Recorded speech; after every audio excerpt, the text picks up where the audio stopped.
최근 국내 식음료 업계를 강타한 외국 기업이 있습니다. 이름은 졸리비, 영어로 즐거운 꿀벌이라는 뜻이고요. 꿀을 빨아먹는 꿀벌처럼 알짜배기 브랜드를 야금야금 손에 넣고 있어요. 어느 정도 알짜냐면요. 작년에는 국내 저가 커피 중 가맹 점수 2위를 자랑하는 컴포즈 커피를 약 4,700억 원 규모에 인수했고요. 현재 700개 이상의 가맹점을 가진 데다 2019년부터 작년까지 매출과 영업이익이 2배 가까이 오른 노랑통닭 인수도 유력하다고 해요. 그런데 이 기업 많은 분들이 낯설게 느끼실 텐데요. 동남아시아에서는 무려 맥도날드와 맞먹는 패스트푸드 브랜드라고 합니다.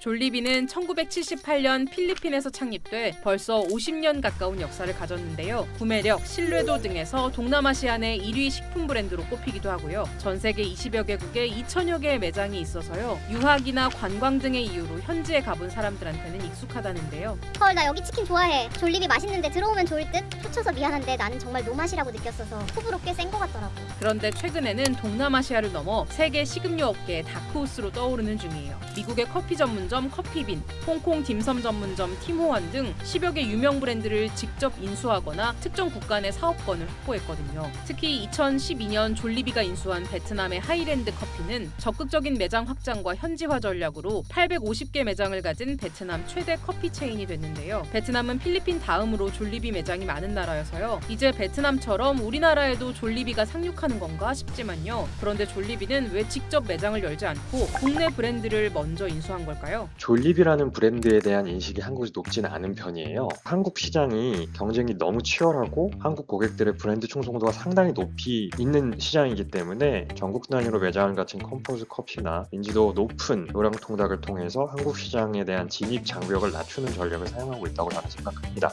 사실 전 세계 2천여 개에 달하는 졸리비 점포는 대부분 필리핀 등 동남아시아에 있고요. 그 외에는 미국, 캐나다 등 필리핀 이민자가 많은 국가 위주로 분포해 있는데요. 그만큼 필리핀 식문화에 익숙하지 않으면 호불호가 강할 수 있다고 해요. 오래 산 사람들은 이 쿰쿰함을 뭐라고 표현하냐면 졸리비 냄새라고 표현을 하거든요. 그러니까 졸리비에 딱 들어가는 순간 그 특유의 향이 있어요. 특히 졸리비의 주 메뉴는 필리핀 스타일 치킨인데요. 우리나라 사람들 워낙 치킨에 진심이잖아요. 그래서 낯선 입맛의 졸리비가 들어왔을 때 성공을 장담하기 쉽지 않으니 일단 노랑통닭을 통해 한국 시장을 더 확실하게 파악할 수 있다는 거죠. 이렇듯 위험 요소를 줄이기 위해 검증된 현지 브랜드 인수 전략을 취하는 졸리비. 이런 전략 덕분에 최근 5년간 영업이익과 매출 모두 꾸준히 오르고 있는데요. 작년 매출만 약 2,700억 페소, 우리 돈 약 6조 5천억 원에 이르고요. 영업이익은 약 173억 페소, 우리 돈 약 4,170억 원에 달합니다. 원래 졸리비는 아이스크림 매장에서 출발했는데요. 창업주인 토니 탄 카티용은 중국인 요리사 출신인 부모님의 영향을 받아 일찍부터 요식업 트렌드에 민감했고요.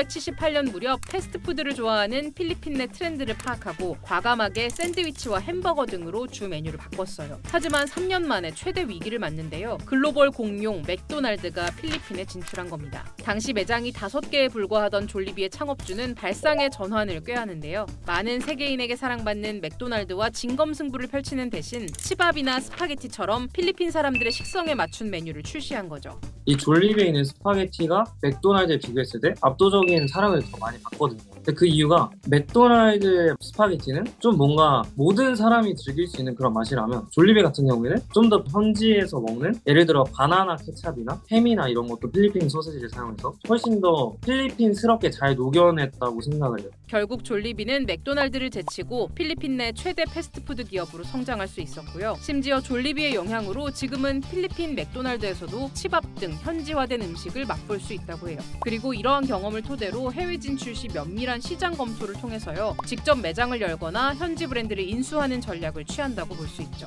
졸리비가 성공한 데에도 현지 소비자들의 눈높이를 얼마큼 잘 사로잡았는가에 대한 분명히 성공이 있을 거라고 봐요. 일단 졸리비 입장에서 한국 진출의 첫 단추는 잘 꿰인 듯합니다. 특히 가맹점 수만 2,600개에 달하는 컴포즈 커피 인수권이 졸리비의 국제 매출 성장에 크게 기여했다는 현지 분석도 나왔거든요. 그리고 국내 업계에서도 졸리비의 움직임에 촉각을 곤두세울 수밖에 없다는데요. 졸리비라는 글로벌 외식 브랜드가 눈여겨볼 정도의 성장성과 시스템을 갖춘 브랜드가 국내에 있다는 건 우리 프랜차이즈 산업의 성숙도를 보여주는 신호라고 전 해석이 되거든요. 국내에서 경쟁 구도가 더 치열해질 수 있을 것 같긴 해요. 자본력도 많고 글로벌 운영 경험이 많은 기업이 한국 시장에 들어오면 이제 기존 국내 업체들 입장에서는 위기의식이 생길 수밖에 없겠죠. 나비의 작은 날갯짓이 지구 반대편에서 태풍을 일으킬 수도 있다는 나비 효과처럼 필리핀에서 건너온 졸리비 효과는 우리에게 어떤 영향을 끼칠까요? 여러분의 의견을 댓글로 알려주세요.